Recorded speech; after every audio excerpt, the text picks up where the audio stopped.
Good evening, I'm Larry Wenson for Matt Breen and Jessica Bowman. Communities on both sides of the river, the Missouri River, now in recovery mode, with residents coming together to keep each other safe while crews work to restore the power. KTV's Taylor Deckard spent the day in Monona County. And Taylor, how are those communities in that area doing right now? Larry, Northwest Iowa Power Cooperative is calling this the most severe winter storm since the Halloween blizzard of 1991. Now, I spent my day in Monona County. The emergency manager there says there are still 3 towns on the west side of the county without power: Whiting, Ottawa, and Blencoe. Now, many residents on these towns say they can't wait for the lights to come on. It's a pretty hopping town this day.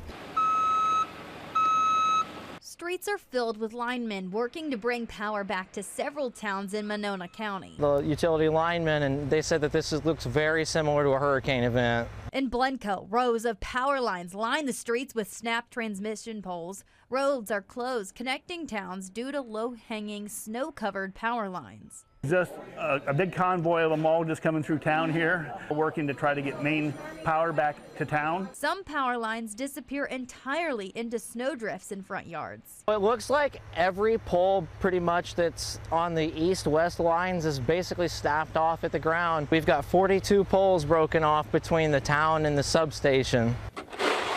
Many residents say they woke up to their home below 49 degrees, while others are checking in on the elderly neighbors who rely on electricity for health reasons. A lady that lives across the street from me is diabetic, and she's on a monitor that uses her phone, so she was really concerned because they were real low on power. The community center in Blencoe is open for anybody to sleep, eat, and recharge until the power comes back on. Say a prayer for us. Hopefully we get our power back on tonight. It's getting cold. So we're hoping sooner the better, but we're just planning for worst case scenario.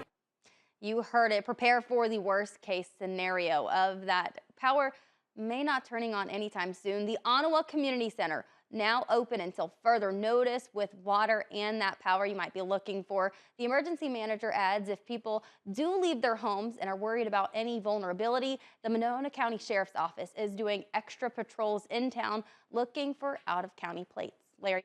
All right, thank you very much, Taylor. Now, one thing bringing people out of their home is food. The line for free hot food wrapped around the inside of the Ottawa Community Center this afternoon. Salvation Army came from Omaha to help feed the community a hot dog meal. They are going to be in town again tomorrow, Friday, at lunch around the noon hour, and again for supper tomorrow night right around 5 p.m. That'll take place at the Ottawa Community Center. Down the road, Burgess Health Center handed out sack lunches to 300 members of the community.